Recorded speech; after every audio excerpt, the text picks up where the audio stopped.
اچھا، اب ہم آپ سے یہ پوچھنا چاہتے ہیں کہ فلسفہ کیا ہے، اور اسی کے اندر چونکہ فلسفے کا ایک ہی جو سورس مانا جاتا ہے عقلیت میں، یعنی ریشنلزم میں، حیثیت کے فلسفے کے مکتب میں نہیں، وہ صرف عقل کو سمجھا جاتا ہے، تو عقل کیا ہے، اور جو اس کے مخالف ہے فلسفے وغیرہ کے، یعنی ہم اگر صوفیوں کو لے لیں ایک مرتبہ، یا ہمارے ہاں جو اخباری اور محدثین کا مسلک وغیرہ، تو ان کا پھر کیا موقف ہے، یعنی وہ عقل کس کو سمجھتا ہے جس کی وجہ سے اس کے خلاف ہے؟ پہلے تو میں فلسفے کی عام سی سمپل سی تعریف بتا دیتا ہوں نا، جو میں اپنی کتاب میں بھی لکھی ہے، کہ جتنے بھی سوالات ایسے ہیں کہ جن کا جواب ابھی تک موصول نہیں ہو سکا، جیسے خدا ہے، یا کوئی ڈگری کرتے ہوئے آپ کو اینڈ پہ جب وہ سوال آ جاتے ہیں ایم اے کے بعد کہ جن کا ابھی جواب طے نہیں ہوا، تو پھر آپ پی ایچ ڈی کرنے لگ جاتے ہیں نا، ڈاکٹر آف فلاسفی، چاہے موضوع اردو ہی پڑھ رہے ہوں. یعنی فلسفہ بنیادی طور پہ اس چیز کو چھیڑنے کی بات ہے جس کا سوال کا جواب ابھی تک نہیں آیا. اگر جواب آ چکا ہے تو وہ کسی اور ڈسپلن میں خود بخود گر جاتی ہے، فال کرتی ہے وہ چیز. زمین گول ہے کہ زمین چپٹی ہے، 500 سال پہلے فلسفے کا سوال تھا. جب اس کا جواب آ گیا تو اب یہ فلسفے کا سوال نہیں، اب یہ فزکس کا سوال. چیز اپنا ڈسپلن بدل لیتی ہے جب سوال حل ہو جاتا ہے. تو میرے نزدیک فلسفہ جو ہے وہ جب تک سوال حل نہیں ہوتا، کوئی بھی سوال ہے وہ فلسفے کا. اس لیے قرآن کے، وحی کے، خدا کے وجود کے، مابعد طبیعتی تمام سوالات جو ہیں وہ فلسفے کے سوالات ہیں. لسانیات کے، ارتقاء کے، یہ جتنے بھی ابھی سائنس خود جن پہ پوری طرح سے مطمئن نہیں ہوئی، وہ سارے سوالات فلسفے کے سوالات اس حوالے سے. تو دوسری بات یہ ہے کہ ایک زمانے تک بے شک اون کرتے رہے ہیں عقلیین، یا کہہ لیں ریشنلسٹس کہہ لیں، کہ جو فلسفہ ہے وہ ہمارا ہے اور علم بالحواس والے فلسفے کے لوگ نہیں ہیں. تو اسی لیے شاید وہ ناراض ہو گئے ان سے، اور سائنس جب آئی تو سائنس نے ان کو فلسفے سے اپنے آپ کو جدا ہی رکھا.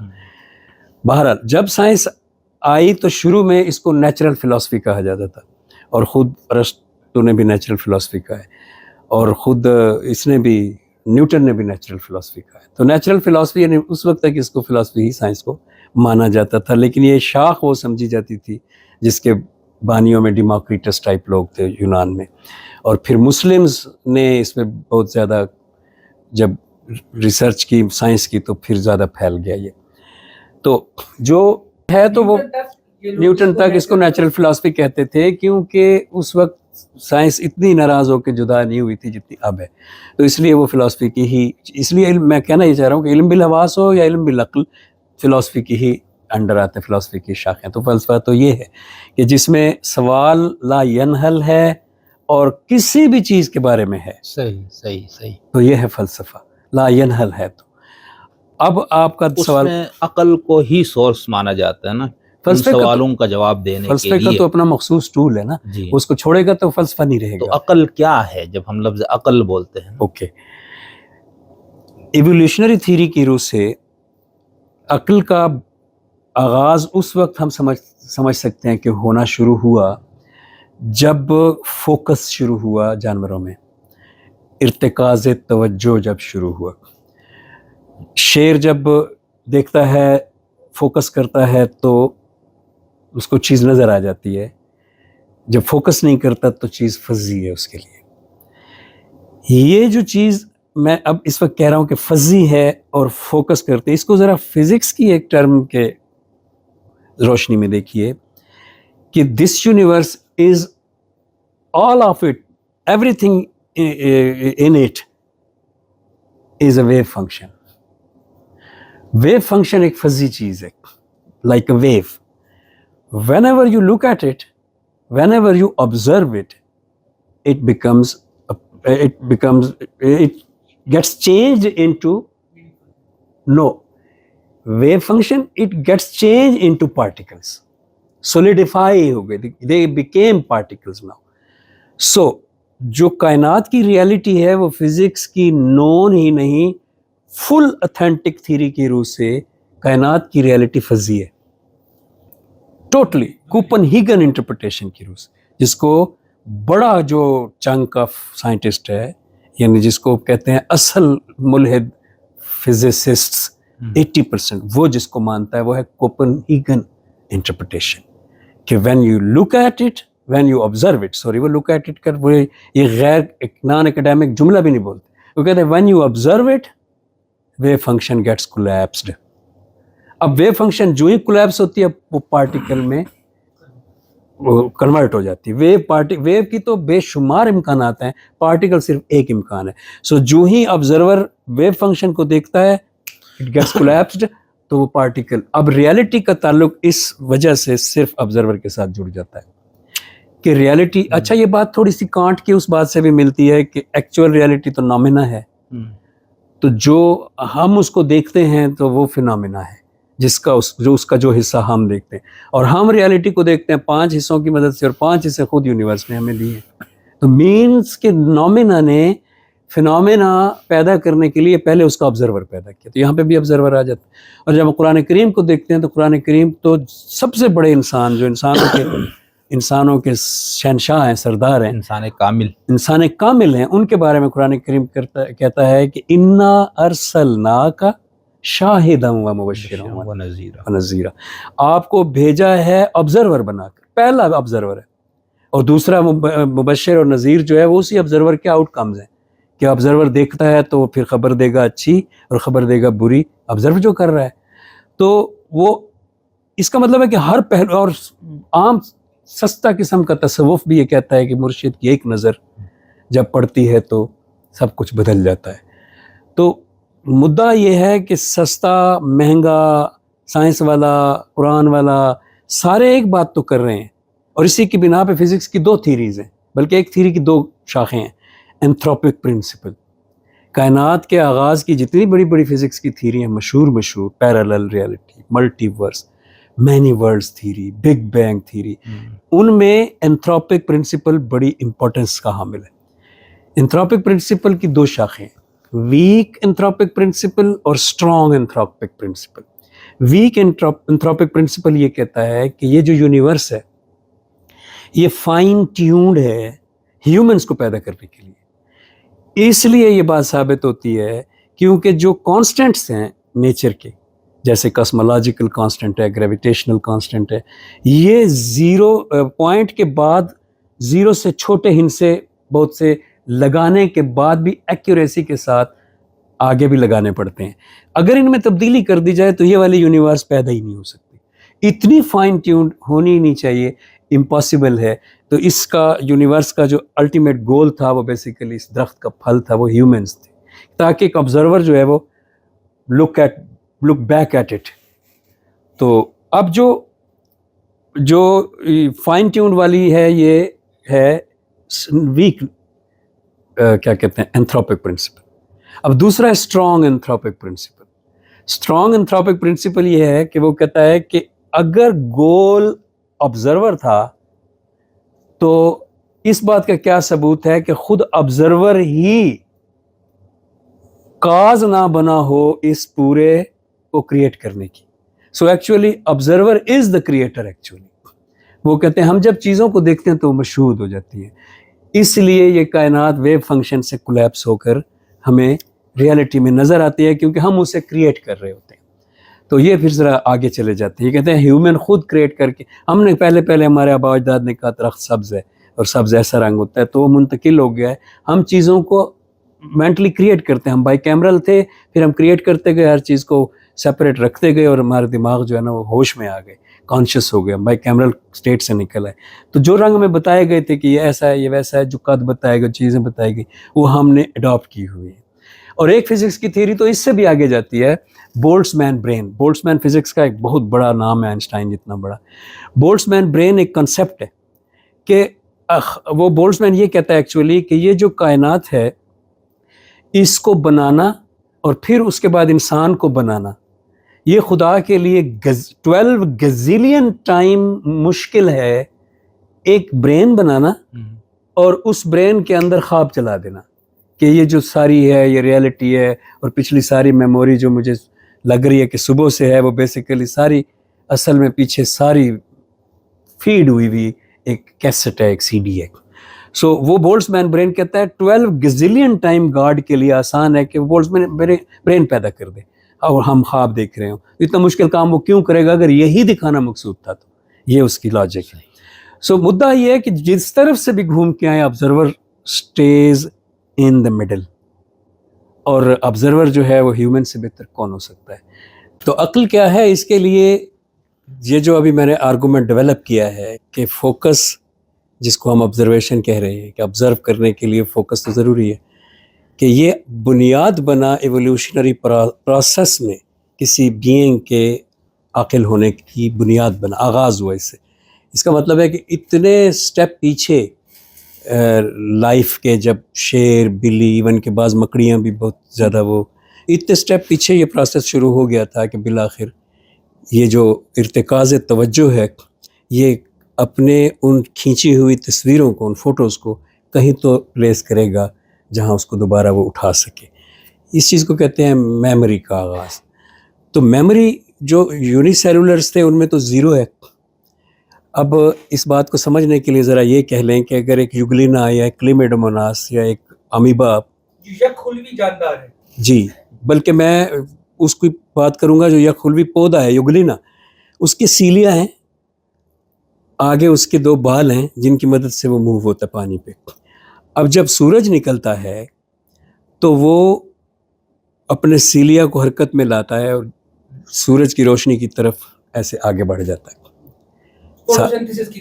فوٹوسنتھسس کی خاطر. اب دیکھنا یہ ہے کہ یہ جو میکینزم ہے جو اس کے وہ ہل رہے ہیں سیلیا اور اس کو آگے کی طرف اس طرف لے کر جا رہے ہیں, یہ کام کیسے کر رہا ہے, اس میکینزم کے اندر مشین کیا لگی ہوئی ہے. تو آپ کو دیکھ کر یہ حیرت ہو جاتی ہے کیونکہ وہ یونی سیلولر ہے, تو اس میں اتنا سمپل میکینزم ہے جتنا میکینیکل انجینئر بناتا ہے. کس فوٹان آ رہا ہے روشنی کا, وہ کسی ایسی ڈیٹیکٹر پہ لگ رہا ہے کہ اس فوٹان کی جو پاور ہے وہ اس میں فوٹو الیکٹرک ایفیکٹ وغیرہ آپ نے پڑھا ہوگا, وہ اس میں انرجی پٹ کر دیتی ہے. تو اس وجہ سے, اس انرجی کی وجہ سے وہاں جو مالیکیول ہے وہ موو ہوتا ہے, تو اس کے ساتھ جو ہے نا سیلیا اپنا موومنٹ کا آغاز کرتا ہے. پھر وہ فوٹان باہر سے آ کے لگا, اندر کچھ میکینیکل حرکتیں تھیں جو بازو کے ساتھ, جو آرم ہے لوہے کا ہم لگاتے ہیں تو اس کے ساتھ بیچ میں ہم وہ کرتے ہیں اسپنڈل لگاتے ہیں تو وہ ایسے ایسے گھومتے ہیں. اس طرح کی 2-3-4 چیزیں میکینیکل لگی ہوئی ہیں, ایک پر آ کر فوٹان ٹکرایا, اس انرجی نے ٹرانسفر ہو کے موومنٹ بنا دی. یہ جو ڈیٹیکشن ہے یونیورس کی, یہ ہم فوکس نہیں کہہ سکتے. یہ ڈیٹیکشن ایسے ہے کہ آپ کے اندر فرض کر لیں کہ وہ شیشہ مرر لگا ہوا ہے, جیسے مرر ڈیٹیکٹر ہے روشنی کا, ڈیٹیکٹر ہی ہے جو ہمیں تصویر دکھا دیتا ہے کہ ایک چیز تو پڑھ رہا ہے نا مرر, وہ بھی ایک طرح کا, اگر اسے فرضی طور پہ جاندار سمجھ لیں تو ایک ایسا جاندار ہے جو اپنے پاس ایک, یعنی ہماری تصویر کا لکھا ہوا سارا کوڈ اپنے پاس جمع کر رہا ہے, اور اس کوڈ کو ہم دیکھ سکتے ہیں, حالانکہ میں یہاں ہوں لیکن وہاں پہ بھی ویسا ہی عکس میں ہوں. تو اس طرح کا جو ڈیٹیکٹر ہے, بہت سادہ ڈیٹیکٹر, بالکل پتھر شیشہ, وہ ہے وہ یونی سیلولر. اب ڈیٹیکٹر نے جب فوکس کیا آگے چل کے تو ایک طرح سے وہ کیمرے تک اس کی پہنچ گئی میکینزم. اب تو تصویر کھینچ کے اس نے جب رکھنا شروع کی تو میموری کا آغاز ہوا. تو عقل ہے detection plus stored memory, detection plus stored memory. اب میموری شروع ہوتی ہے فوکس کے بعد, لہٰذا عقل جو ایولیوشنری تھیوری کی روح سے ہونی چاہیے وہ ہے کہ جتنے بھی حواس ڈیٹیکٹ کر رہے ہیں, آوازوں کو, روشنی کو, چیزوں کو, ذائقوں کو, سب کو, جتنے حواس ڈیٹیکٹ کر رہے ہیں پھر ان کو میموری میں جوڑتے جا رہے ہیں. اگر میموری پڑی ہوئی ہے, یہ دونوں ملا کے عقل ہے. یہ اس کی میکینیکل یا سائنٹیفک یا بایولوجیکل میں کہہ رہا ہوں کہ صحیح ڈیفینیشن ہے. تو یہ تھا اس کا میکینیکل ڈیفینیشن کہ ایولیوشنری پروسیس میں جو چیز ہمیں آگے آ کے عقل کے طور پہ مل گئی ہے وہ بنی کیسے ہوگی. دوسری ہے جب ہم مائنڈ کو انکلوڈ کرتے ہیں, مائنڈ ذہن کہیں ہے نہیں. ایسی بھی تھیریز ہیں جو کہتی ہیں پورے جسم میں مائنڈ ہے, مطلب فلاسفی کی تھیریز ہیں. ایسی بھی تھیریز تو خیر زیادہ ہیں جو کہتی ہیں کہ دل والی جگہ پہ مائنڈ ہے. بایولوجی کہتی ہے 2 مائنڈ ہے, ایک پیٹ میں ہے اور ہاں بایولوجی بھی یہ کہتی ہے, گٹ فیلنگ جس کو آپ گٹ فیلنگ کہتے ہیں. تو مائنڈ جو ہے, مائنڈ ایک ایبسٹریکٹ کانسیپٹ ہے, اور اس ایبسٹریکٹ کانسیپٹ مائنڈ کو جب ہم انکلوڈ کریں گے تو پھر ہم کہیں گے کہ یہ فلسافیکل عقل کی بات ہو رہی ہے, جس سے ہم کہتے ہیں ریشنلسٹ کی عقل. یہ ریشنلسٹ کی عقل. اب ریشنلسٹ کی عقل نے آغاز تو اس کا بہت پہلے سے ہوگا, کہیں جب انسان نے سوچنا لکھنا کچھ شروع کیا ہوگا. لیکن اس کی عقل نے اپنا تعارف ہمیں دکھایا فلاسفرز کی صورت میں, جو پروٹاگورس سے شروع کر لیں کہ اس نے خود کو پہلی بار فلاسفر کہا ہے. تو اس کی جتنی ریزننگ اس کے تحت ہے مابعد الطبیعیات کو ثابت کرنے کی, وہ ساری ہم کہتے ہیں یہ عقلی ریزننگ ہے. تو ویسے تو اس کے لیے کوئی تعریف نہیں کی جا سکتی کہ وہ عقل کیا ہوتی ہے. ارسطو نے کی ہے, دوسروں نے کی ہے, لیکن میں یہی کہوں گا کہ میکینیکلی ایک ایسی ڈیوائس جیسے کمپیوٹر ہے اور متضاد اشیاء میں یا متضاد اجزاء میں ڈفرینس کو ریکارڈ کر سکنے والی ڈیوائس میکینیکلی, اس کو ہم عقل کہتے ہیں. اور جو ڈفرینس جو ریکارڈ کرنے کا ہے, یہ اچھے برے کے معنی میں جب آ جاتا ہے کہ جب وہ گھوڑے میں تھی تو گھاس پرانی اور گھاس صاف, گھاس بدبودار اور گھاس خوشبودار کے اچھے برے کا وہ ڈفرینس کرتی تھی. لیکن جب ہیومن میں آ گئی تو وہ اچھے اور برے عمل کو بھی اس میں اسی پروسیس کے تحت تولنے لگ گئی. پیچھے سارے اس کے ایولیوشنری پروسیس ہے. ایون کہ آخری بات کے طور پہ میں اگر یہ کہوں کہ یہ بھی پوری کی پوری اخلاقیات بھی بیسیکلی ایولیوشنری, ہم ایوالو ہوئے ہیں تو وہ پیدا ہوئی ہے. بلکہ میں اکثر کہا کرتا ہوں کہ جانوروں کو سینگ ملے ہیں, کسی کو دانت ملے ہیں, کسی کو کیموفلاج ہونا ملا ہے, ہمیں بولنا ملا ہے, بچنے کی چیزیں ہیں, اسمائل ملی ہے, اخلاقیات ملی.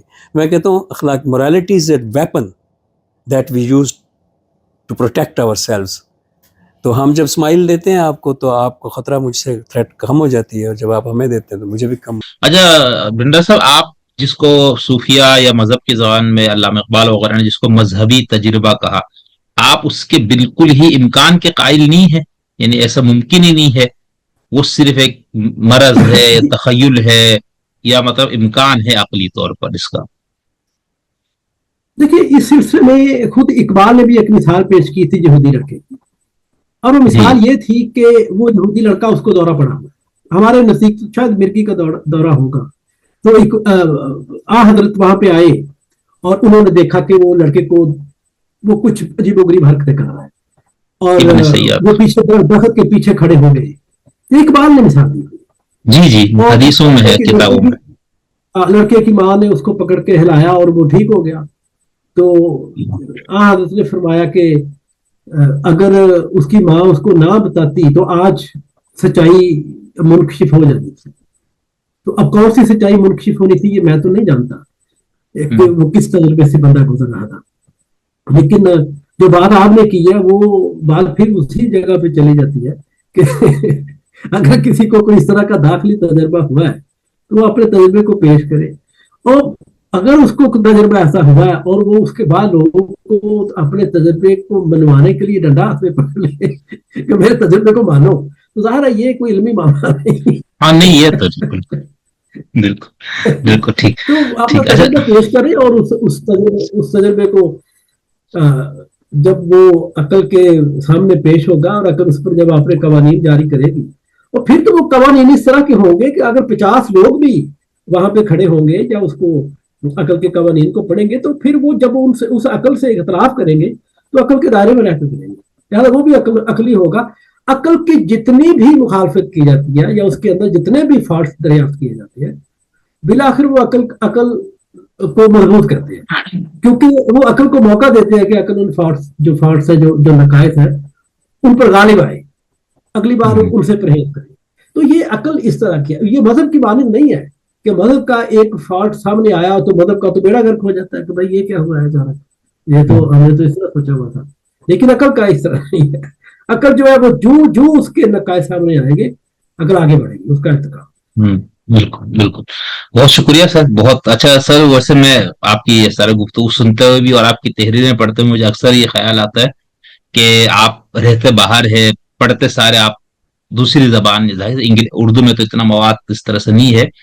تو میں نے یہاں پر ہمارے فلسفے کے ایک دو استادوں سے جب میں کوئی اصطلاح فلسفے کی اردو میں بتاتا ہوں نا تو وہ پریشان ہوتے ہیں, وہ کہتے ہیں کہ اس کی انگلش بتاؤ, باقاعدہ اساتذہ.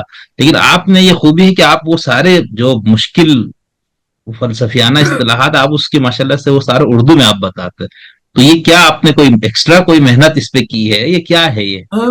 جی جی، آغاز میں بہت پڑھا اس حوالے سے، پھر کچھ اصطلاحات جو ہے وہ ان پہ غور بھی بہت کیا کہ ان کو جاننے کی کوشش کی جائے کہ کیا ہے. اردو میں خاص کر جب یہ چیزیں پڑھی جاتی ہیں تو وہاں پہ ہر شخص نے اپنی ہی کوئی اصطلاح بنائی ہوتی ہے. جی حالانکہ جو الفاظ ہیں ان کے جب ایک بار چل جائے نا، ایک لفظ ایک بار چل جاتا ہے تو پھر وہی اس کو چلنا چاہیے، پھر ہر شخص کو اپنا نہیں گھڑ لینا چاہیے. انگلش میں ہم دیکھتے ہیں کہ انٹیوشن کا انٹیوشن ہی ہے. اسی طرح بہت سے الفاظ ہیں، ان کے جو معنی ہے وہ بھی اسی طرح ہی رہتے ہیں. ایک لفظ ہے سبلیشن ہے آف وانگ جو جرمن میں، اس کا مطلب رد و نمو ہے، تو رد و نمو ہی چلے گا، اس کے اندر سے وہ نکال لیا گیا ہے. ہمارے وہاں پہ یہ ایک بہت بڑی پرابلم ہے کہ ہر بندہ کوشش کرتا ہے کہ میں نے جو ترجمہ کیا نا اس کو میں لگا دوں، اور وہ ایسا عجیب و غریب ترجمہ کرتا ہے کہ میں نے اپنے ایک دوست کو ایک بار کہا تھا کہ یہ جو ترجمہ آپ نے کیا ہے، آپ ایک انڈرسٹینڈنگ لفظ کا مطلب فہم، آپ نے اس کا ترجمہ کر دیا تجزیاتی تفہیم. میں نے کہا اگر ایک مضمون آپ اسی طرح اردو میں لکھ سکتے ہیں تجزیاتی تفہیم، اور آپ کے مضمون کا کوئی شخص انگلش میں ترجمہ کرے تو وہ تو کہے گا اینالیٹیکل انڈرسٹینڈنگ، وہ تو انڈرسٹینڈنگ کا تو معاملہ ہی ختم ہو جائے گا نا وہاں. تو اسی طرح جتنے بھی الفاظ، اب دیکھیں کوئی ایسی ڈکشنری آج تک نہیں بنی، ایک ڈکشنری کے جو مختلف فلسفیوں کی اصطلاحات کو ایک ہی ڈکشنری میں سمجھ سکے. کانٹ کی اپنی ڈکشنری، ہیگل کی اپنی ڈکشنری ہے، ارسطوٹل کی اپنی ڈکشنری ہے، پلاٹو کی اپنی ڈکشنری ہے، ہائیڈگر کی الگ ڈکشنری ہے، دریدا کی الگ ڈکشنری ہے، ڈیکارٹ کی الگ ڈکشنری. جتنے بڑے فلسفی ہیں ان کی اپنی اپنی ڈکشنری ہے، ان کی اپنی اپنی اصطلاحات. اچھا، الفاظ بھی کچھ نئے بھی ہیں، کچھ فلسفیوں نے دیے، لیکن زیادہ تر جو الفاظ ہیں وہی ہیں، ان کے معنی جو ہے وہ بدل جاتے ہیں. صحیح. مطلب انڈرسٹینڈنگ ایک لفظ ہے، وہ ہیگل کے ہاں اس کا مطلب بالکل الگ ہے، اس میں کوئی کیٹیگری نہیں ہے، وہ ایک یونیورسل اس کا موضوع ہوتا ہے، وہ ایک یونیورسل پر غور کرتی ہے. جبکہ کانٹ کے ہاں جو انڈرسٹینڈنگ ہے اس میں 12 کیٹیگری موجود ہے. کتنا فرق آ جاتا ہے ان کے درمیان. بالکل. تو اس طرح پھر یہ ان کی الگ الگ ڈکشنری اس لیے بنتی ہے کہ ان کے جو مختلف جو مفاہیم ہیں ان کو سمجھا جا سکے. تو لیکن الفاظ وہی رہتے ہیں، الفاظ کے مفاہیم جو ہے وہ چینج ہو جاتے ہیں. تو میرا خیال ہے کہ کوشش یہی کرنی چاہیے کہ جو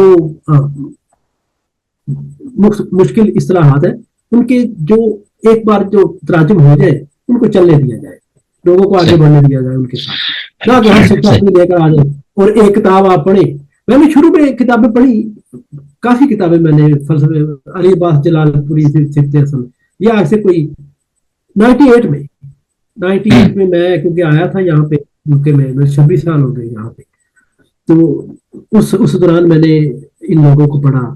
بیٹر نسل کو میں نے اس دوران سے بات ہے، ان کو پڑھنے کے بعد میں نے بیٹر نسل کو پڑھا. آواز بھی پتہ نہیں چلتا، پتہ نہیں کیا باتیں کرتے ہیں، پھر آہستہ آہستہ سمجھ آنی شروع بالکل صحیح ہے سر. اچھا بھنڈا صاحب، بہت شکریہ، آپ نے فلسفہ، مذہب اور سائنس تینوں سے متعلق جو کچھ بتایا. یہاں پر اس ایک سوال جو میں سوچ رہا تھا آگے مستقل کروں گا، لیکن میں چاہ رہا ہوں یہاں پر یہ بات کر لوں کیونکہ یہ فلسفہ اور سائنس کی ہسٹری میں یہ چیز ہمیں بار بار نظر آتی ہے. مغربی فلسفے کو ہم پڑھتے ہیں، وہاں پر حسیت اور عقلیت کی ایک لڑائی نظر آتی ہے. تو میں آپ سے یہ سمجھنا چاہتا ہوں کہ یہ حسیت اور عقلیت فی نفسی ہے کیا، اور ان میں نزاع کیا تھا، وہ لڑائی کیا تھی. یہاں تک ہم نے جو سائنس کی تاریخ کی کچھ کتابوں میں یہ پڑھا کہ سائنسدان جو ہے اس دور کے فلسفیوں کو، یہ 14ویں 15ویں 16ویں صدی میں وہ فلسفیوں کو کہتے تھے یہ پاگل ہے، یہ ذہنی مریض ہے، یہ اپنے کمروں میں لائبریریوں میں بیٹھ کے بڑے بڑے مسائل کے اوپر یہ آرا پیش کر رہے. تو یہ کیا تھا، یہ حسیت، یعنی یہ سائنس اور فلسفے کے تناظر میں یہ بات آتی ہے. جی، میں نے کچھ اس طرح کا نہیں دیکھا ہے کہ جس میں سائنسدان فلسفیوں کے بارے میں کوئی اس طرح کی بات ہے، میری نظر سے نہیں گزری، شاید آپ کی نظر سے گزری ہو تو. اچھا، اس میں دیکھیں نا، جو نیوٹن کی کتاب تھی، وہ پہلی جو اس کی کتاب تھی اس کا نام بھی فلسفی سے شروع ہوتا ہے، تو نیوٹن کو بھی اس وقت فلاسفر ہی سمجھا جاتا تھا. بعد میں جو اصل میں معاملہ ہوتا ہے جب تجربی طریقہ کا، ہر چیز کو پہلے انہوں نے تجربیت تک محدود کر دی جو برطانیہ سے شروع ہوئی. جی جی اور انہوں نے کہا کہ جو علم ہے وہ شروع ہی